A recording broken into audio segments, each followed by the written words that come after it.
Voy a compartir lo que en la parte que hemos quedado. Doctor, disculpe. Adelante.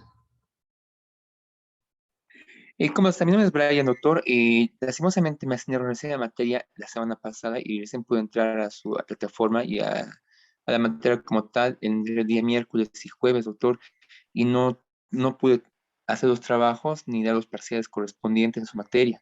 El doctor Salamanca, jefe de carrera, me indica que ya habló con todos los docentes por mi caso y que iban a dar una opción para presentar los trabajos o exámenes correspondientes con la demora del caso.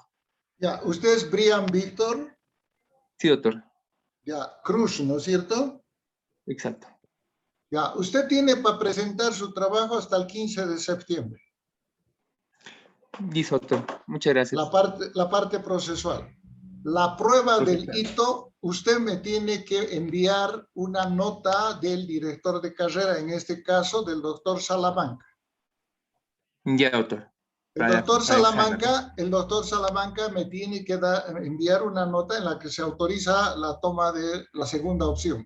Para que yo diseñe una prueba, le notifique a usted y en base de esa carta rinda usted la prueba del examen propio del hito. Listo, Mientras doctor. que la procesual la dispongo de manera directa. Entonces, ya hemos hablado con los estudiantes, aquellos que quieren completar, mejorar, tienen hasta el 15 de septiembre. ¿Está bien? Perfecto, doctor. Me presento y mando la carta. Muchas gracias. Por favor, hable usted con el doctor le va a entregar la carta, usted me la pasa por correo o me la pasa por WhatsApp, no sé. Yo debo tener un documento que me permita colocar, llenar el formulario de inclusión de nota acompañado de esa nota. Listo, doctor. Muchas gracias. Le iba a mandar por WhatsApp la carta. Muchas gracias, doctor. Muchas gracias. Ya, gracias. ¿Alguna otra Bueno. situación más? Adelante. Bueno, para considerar el tema de la colecta de huellas, es decir, el equipo multidisciplinario y el investigador especial en el trabajo específico de colectar huellas dactilares, es decir, puede ser un dactiloscópico o puede ser un lofoscópico, ojo, ellos lo que van a hacer es tomar en cuenta estas dos consideraciones principales. El primero, el tema del factor tiempo. Es decir, la exposición de la huella al medio ambiente en el cual se está trabajando. La Paz es más fría, se conserva más tiempo que Cochabamba. Cochabamba en esta época especialmente es mayor temperatura, mayor calor, y el tema del oriente se suma a esto la humedad. Entonces, los soportes en los cuales se van a encontrar estas huellas van a sentir la influencia del ambiente. Y la otra consideración está centrada en que el investigador especial debe considerar que el agua y los alcoholes son componentes del sudor de las personas, las mismas que para transmitir o trasladar o dejar, si ustedes quieren, una huella en un determinado soporte participa el sudor. Y estas pueden secarse o van a recibir la influencia del medio ambiente, del nivel de temperatura especialmente. En base de estas consideraciones, lo que hacemos es primero la aplicación, es decir, la metodología del registro del lugar del hecho. Si bien en la escena, en el manejo del lugar del hecho, hay un explorador que va a ser el especialista en la que va a definir la ruta de ingreso, va a usar la señalética de protección, la señalética de identificación, sea numeral o alfabética, una señalética de ruta que le permita, le oriente por dónde ingresa y sale el equipo multidisciplinario. Y finalmente, si así fuera necesario, el uso de una señalética de referencia o banderolas, pues lo tiene que hacer en la primera instancia, es decir, el que ingresa primero al lugar del hecho. Sin embargo, en las recomendaciones, a todos los especialistas se les recomienda aplicar los mismos pasos técnicos, la metodología. Y dentro de estos pasos técnicos, hemos dicho que el primer paso es la protección del lugar con una determinada señalética, ¿no es cierto? De acuerdo a el trabajo que esté realizando el investigador. La segunda es la observación a través del uso de instrumentos como es una linterna, ojo, con una luz oblicua preferentemente, y la lupa. Y para la búsqueda de las huellas digitales, sean estas acompañadas de rastros, otro tipo de señales, es necesario aplicar el famoso método de la investigación. En este caso se lo adecua de lo general a lo particular o de lo particular a lo general. Es decir, un método inductivo o un método deductivo, ¿no es cierto?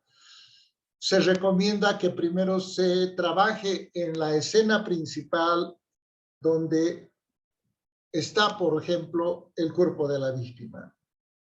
Ese es el lugar preferente de trabajo, que si ahí mismo ha ocurrido, ha evolucionado la cadena de acontecimientos del hecho, vamos a llamar lugar del hecho. Reitero, si el cuerpo encontramos en un lugar, pero no es el lugar del hecho, sino ha sido trasladado, vamos a llamar lugar de hallazgo. Y encontraremos un lugar de vínculo entre el lugar del hecho y el lugar de hallazgo. Es decir, si se trata de un cuerpo, de una persona fallecida, tenemos que preguntarnos cómo ha sido trasladado del lugar del hecho al lugar de hallazgo. Entonces encontraremos que es un vehículo. El vehículo se convierte en lugar de vínculo. Entonces, todo depende de cómo se desarrolle la investigación. Es bueno siempre hacer una apreciación hipotética sobre la forma de ingreso y salida del posible autor. Sin embargo, de manera mucho más práctica, cuando hablamos de la observación, especialmente en relación a huellas dactilares, palmares o plantares, es bueno usar, en este caso, la linterna que nos ayude, ojo, de tal manera que sea una luz oblicua en relación al objeto, en este caso, al objeto que estamos intentando revisar. De tal manera que con el uso de la lupa podamos identificar una huella y posteriormente en laboratorio convertirla de latente a visible. Entonces, ¿cuáles son los equipos o los medios de observación? Una linterna y una lupa, y de acuerdo a la variedad del uso de las luces, la dirección de la luz, habla una luz directa, una luz difusa, una luz reflejada y una contraluz. Cuando hablamos de luz directa es cuando el objeto que estamos percibiendo a través del uso de la luz es de manera directa. La posición de la linterna es directa y la cobertura de la luz, el ángulo de la luz, va a permitirle enfocar de manera directa. Cuando hablamos de luz difusa es cuando intento bajar bajo la linterna, por ejemplo, al suelo, y con el reflejo por el campo de la luz, el ángulo de la luz de la linterna me va a permitir percibir el objeto que estoy buscando, se llama difusa. La luz reflejada generalmente es aquella que se utiliza a través de un espejo.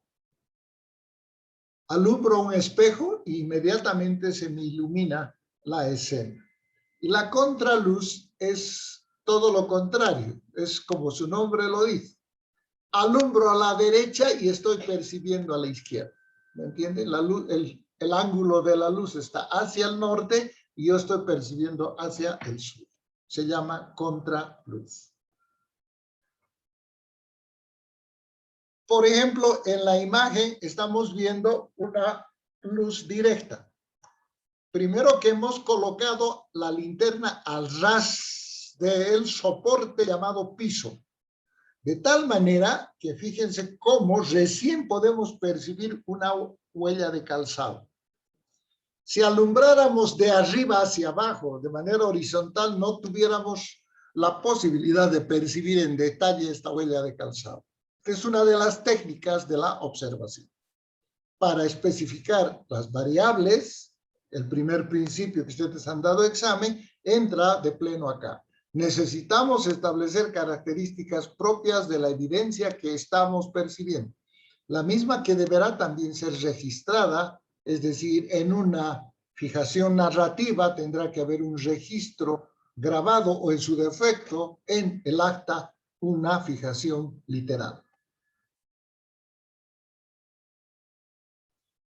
Existe una variedad en el mercado de tipos de luz que en materia forense se ha establecido que para cada evidencia hay un determinado color de luz, una capacidad en UVs y finalmente el uso de filtros. En el caso que nos lleva hoy, estamos hablando de huellas digitales, entonces se recomienda usar una linterna con una capacidad de proyección de 300 nm, es decir, UVs, o una de 455 nm.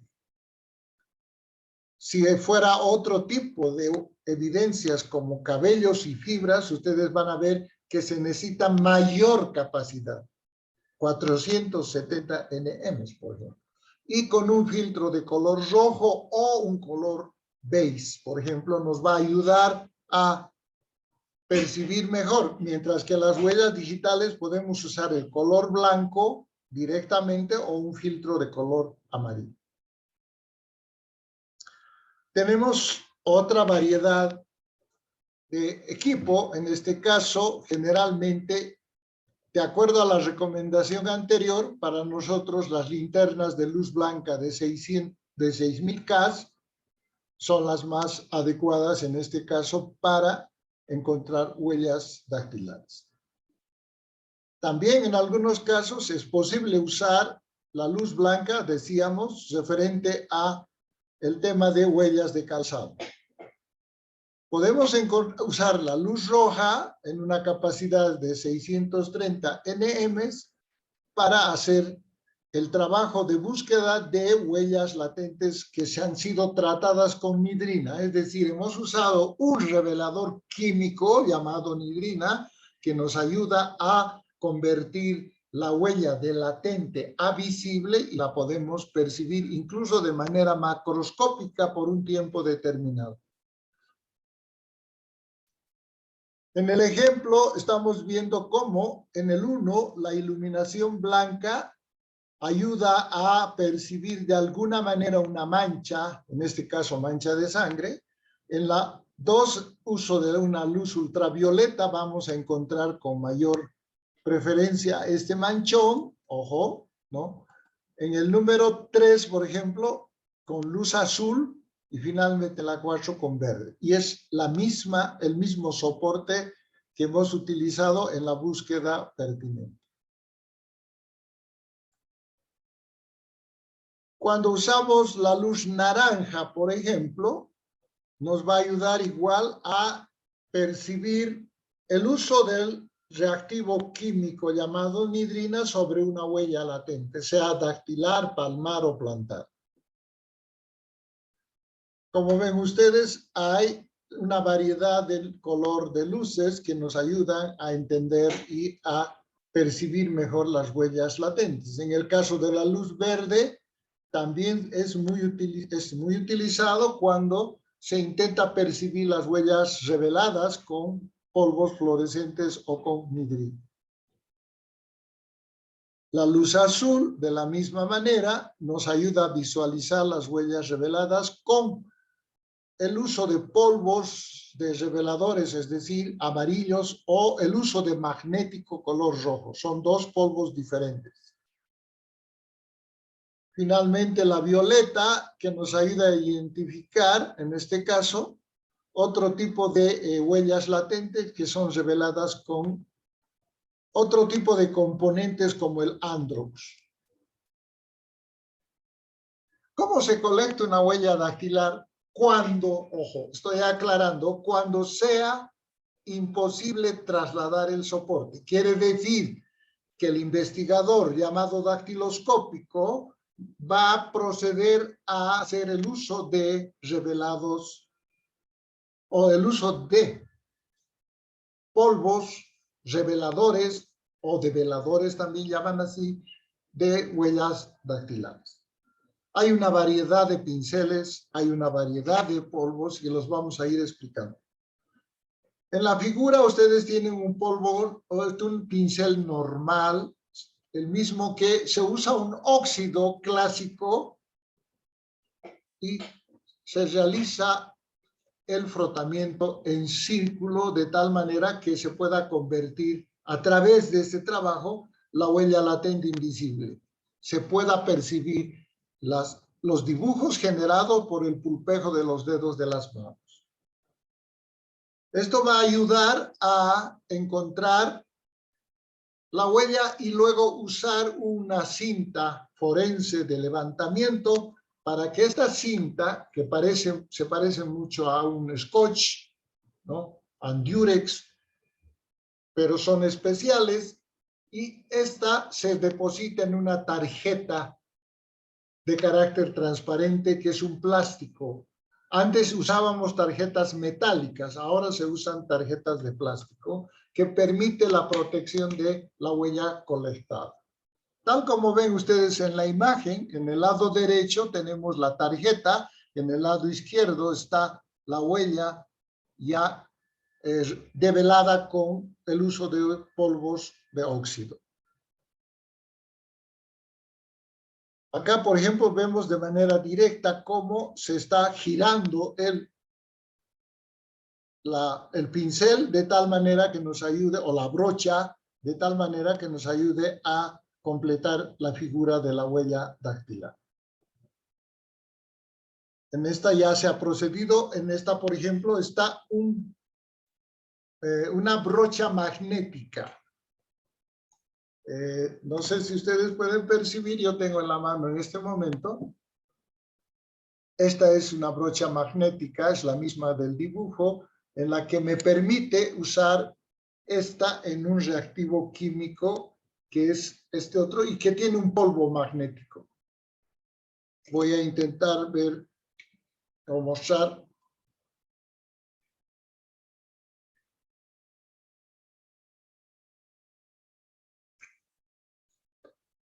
En este pocillo está un polvo magnético. Fíjense cómo va el pincel automáticamente pegarse esas partículas en la punta de la brocha. Esta es una brocha magnética. Y esta brocha vamos a mover alrededor de la huella que queremos convertir de latente en visible. Esta es una de las formas en utilizar estas brochas que están en la imagen. He hecho una limpieza y como ven ustedes, la punta ha quedado completamente limpia. Son partículas magnéticas de polvo que me permiten trabajar. Pero el problema está que debemos tener mucho cuidado en el trabajo en el lugar del hecho porque podemos contaminar con estos polvos en el área donde estemos trabajando. Por eso es que se pide que es mejor realizar un trabajo de traslado del soporte, siempre y cuando este sea móvil, de tal manera que nos ayude a realizar este trabajo.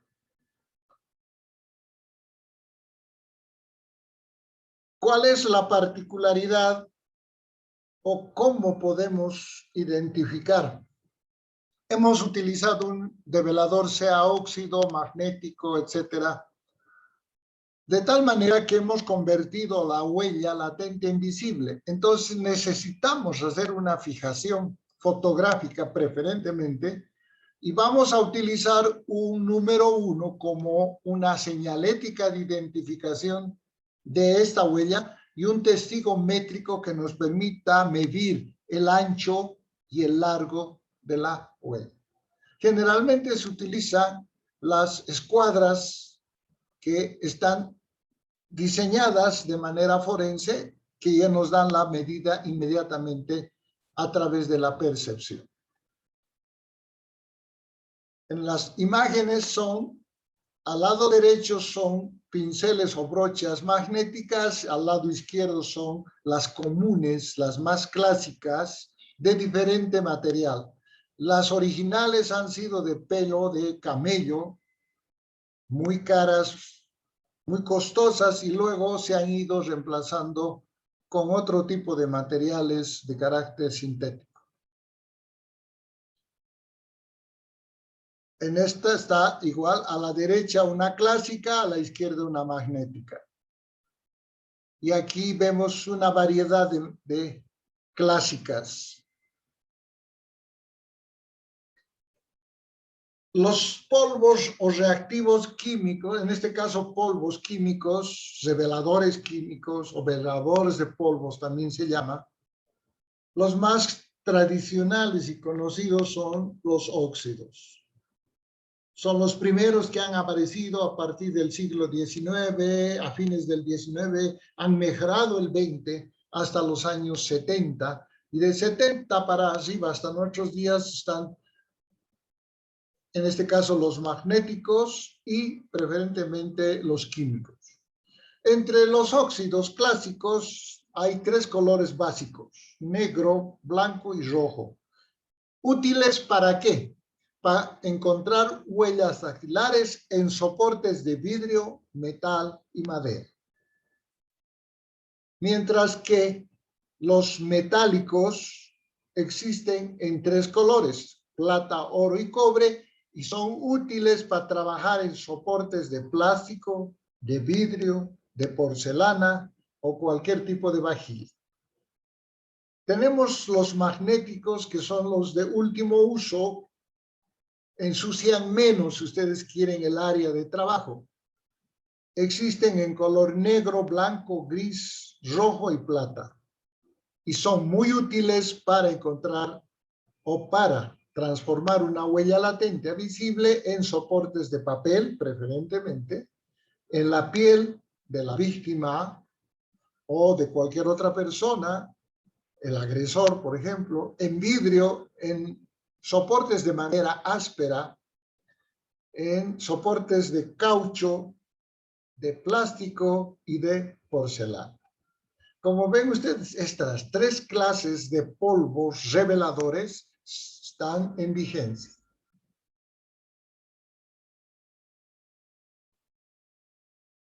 Lo que sí es algo nuevo, si ustedes quieren, y que ha favorecido el proceso de trabajo en la escena, es los reveladores químicos.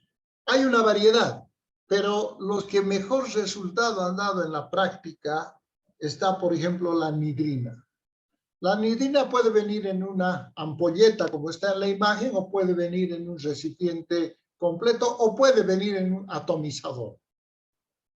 Este es un producto químico que se rocea, se esparce, si ustedes quieren, sobre el lugar donde se piensa que está la huella, y automáticamente se convierte en latente. El tema está que en algunos la duración de esta transformación de latente a visible tiene una data. La anhidrina, por ejemplo, puede estar durante 24 horas, y a partir de las 24 horas va perdiendo la calidad, va bajando, si ustedes quieren. Otro segundo revelador químico es el famoso nitrato de plata. De la misma manera existe en rociadores, o se los prepara y se coloca en rociadores. El tema es que hay que usar un rociador, en este caso, o en su defecto, debe usar un spray. De tal manera que sea uniforme el bañado de la huella latente para percibirla en su magnitud.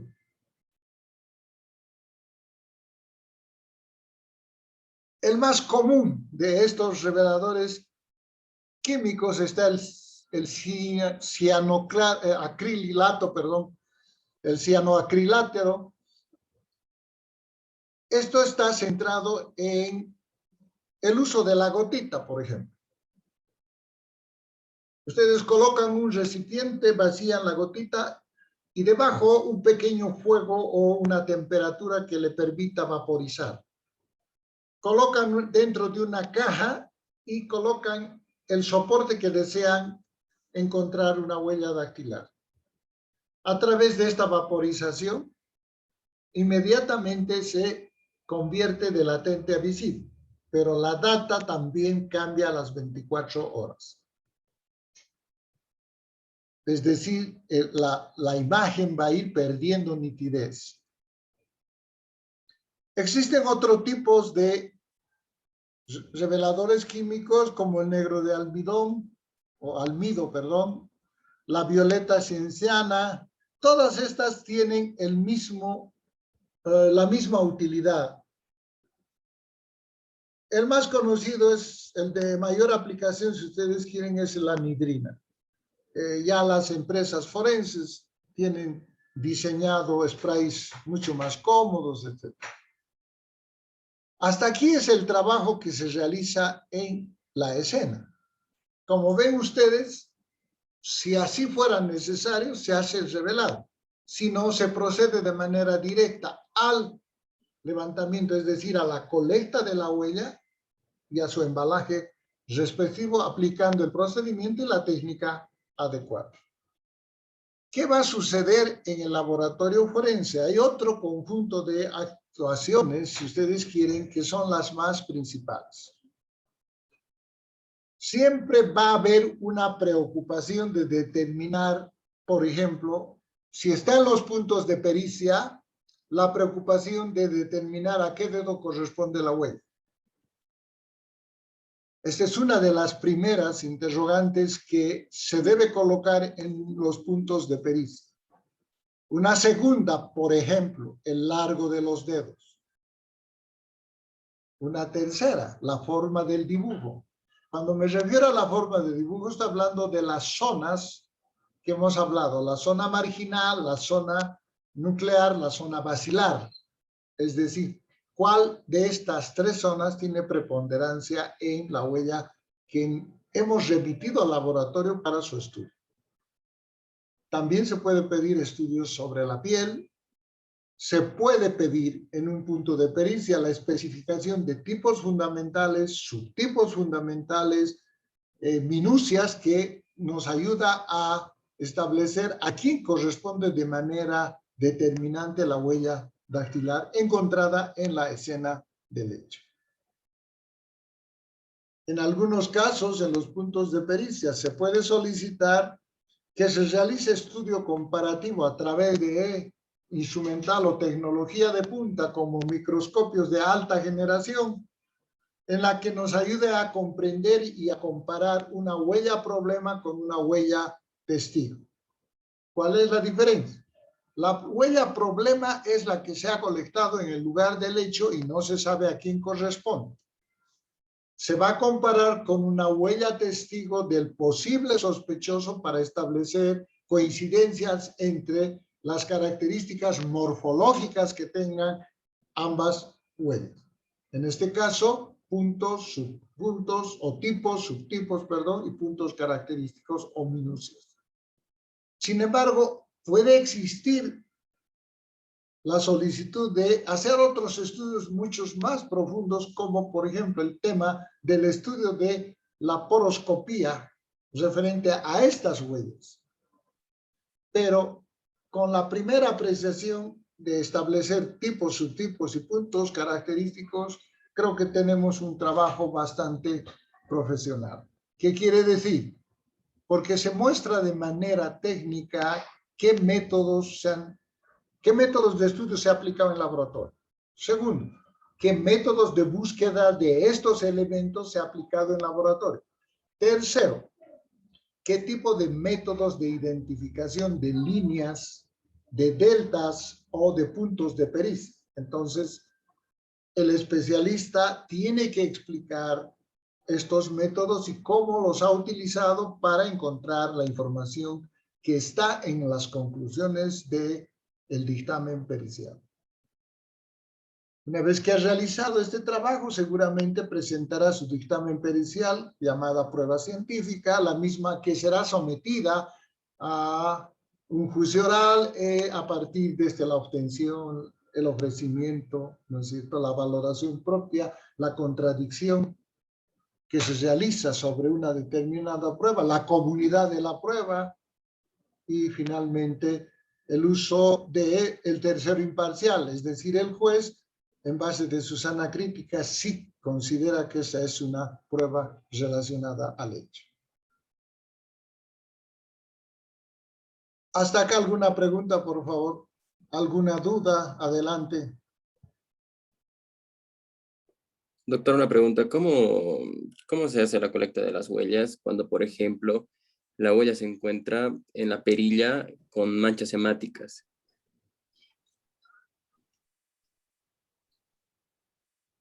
Ya, o sea que percibes la huella dactilar. Sí, o sea, supongamos que mi mano está manchada con sangre y al salir toco la perilla y dejo ahí mis huellas, ¿no? Claro, ¿Cómo se hace? pero la pregunta es esta. En el momento de la búsqueda, al usar la linterna y la lupa, tú percibes que esa huella tiene el dibujo característico, etcétera, tiene sus figuras, sus estrías, etcétera. Si esto es así, no necesitas usar ningún develador. Oh, ya. Es decir, lo que te va a obligar a hacer es una fijación fotográfica inmediata de la perilla. Ah, ya, doctor. Ya, Ya ya está no claro. necesitas usar un reactivo químico o un reactivo en polvo, porque estarías alterando la huella maculada que estás encontrando en el lugar.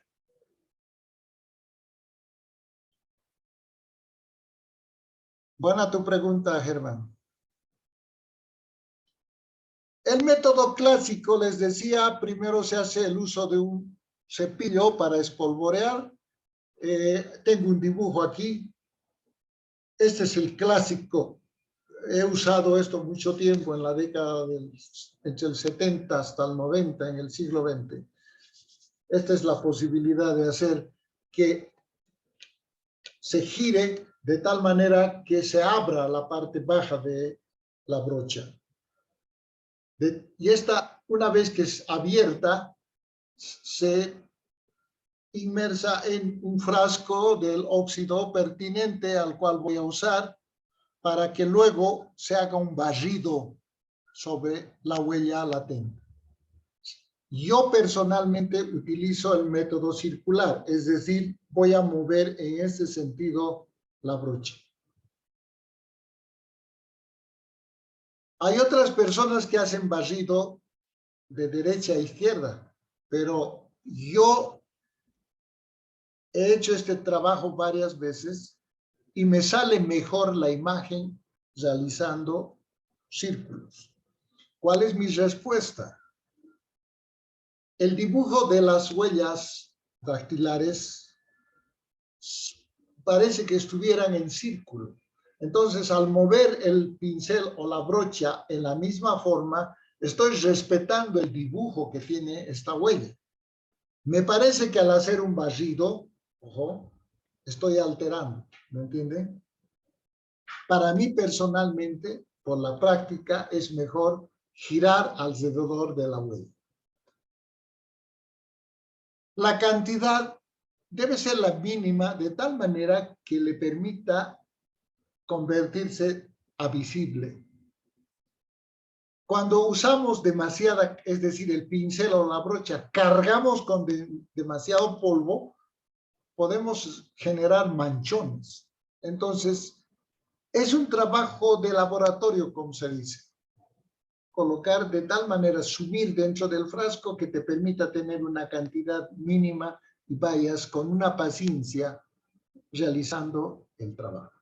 Esta es otra de las razones que en la actualidad ya no se realiza este método clásico. Preferible es llevar todo el recipiente o el soporte, en este caso.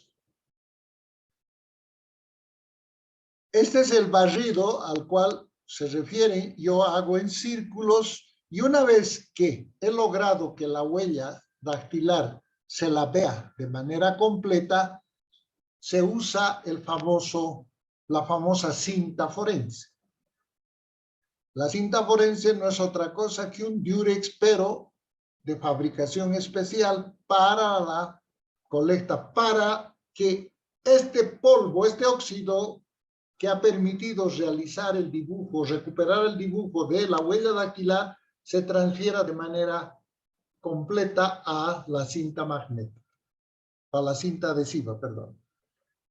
Acá ven ustedes en este sentido, y de la misma manera se usa este Durex. Una vez que se ha logrado el pegamento, es decir, la cinta se ha pegado sobre el soporte, se desprende. Y ese desprendimiento se guarda en una tarjeta. Acá está guardándose en una tarjeta. Hay tarjetas de color blanca en la cual se puede pegar esta cinta y se queda, o transparentes como hemos visto en la anterior imagen. Los comparadores actuales que se usan son los LEEDs, los alemanes, que son los últimos y los de mejor data en el sistema mundial. ¿Alguna pregunta, por favor? Doctor, disculpe, tengo una duda respecto a lo que usted nombraba sobre la data de la huella, ¿verdad? Que después de las 24 horas existe la posibilidad de que cambie. ¿Hay algún modo de alargar el tiempo de utilidad de la huella? Sí, es la mayor cantidad de reactivo químico que usted pueda usar. A mayor uso de reactivo químico, mayor tiempo de permanencia. Cuando dura tan poco tiempo es cuando se usan reactivos químicos, como la anhidrina, el nitrato de plata. Mientras que cuando usamos los óxidos, no hay problema. Su data es en el tiempo. Esa es la diferencia. Ahora, ¿por qué el efecto de del uso de estos químicos en aerosol ha determinado que se comercialice mejor? Entonces, usted utiliza un atomizador de 10, de 20, de acuerdo al tamaño, acaba y tiene que comprar otro. Esa es la idea, ¿no? El mercado ha abierto su regla de consumo. Mientras que el uso de, sean óxidos o sean polvos magnéticos, tiene una duración en el tiempo. ¿Alguna otra pregunta? En la imagen les he puesto, son observadores, en realidad son lupas de huellas dactilares. Son las clásicas. Este tipo de instrumental generalmente tiene el investigador especial para a veces llegar al lugar del hecho y poder hacer el trabajo. O 2 minutitos, por favor.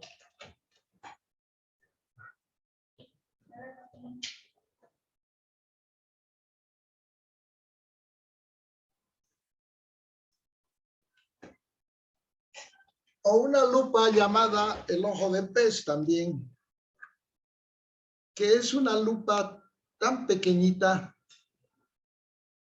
como ven ustedes, y que ayuda a agrandar lo que se está observando, en este caso, una huella dactilar.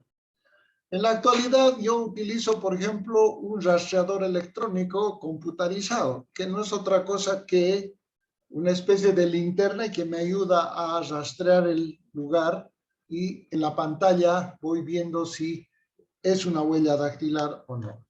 Entonces, hay diferentes instrumentos de observación, en este caso de una huella dactilar, para luego realizar su trabajo referente al levantamiento y a la colecta.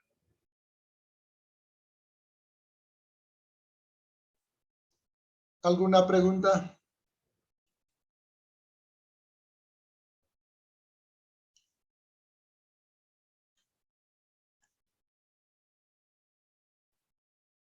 Quedamos aquí y la próxima clase continuamos con el resto de huellas. Sin embargo, me gustaría que ustedes revisen el material para poder plantear sus preguntas la siguiente clase. Coloquen su nombre en el chat, por favor.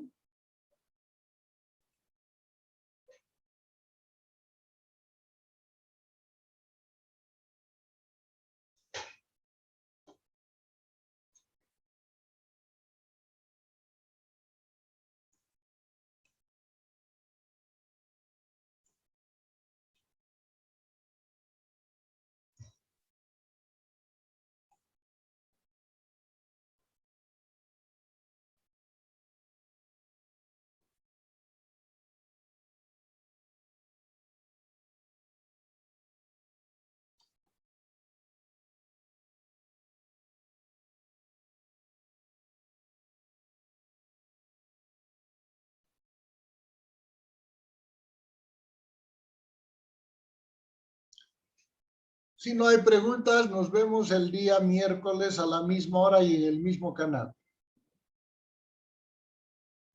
Hasta luego, doctor. Gracias, doctor. Buenas Está bien, tardes. doctor. Hasta luego. Hasta luego. Luego, hasta luego, doctor. Gracias, doctora. Hasta luego. Hasta luego.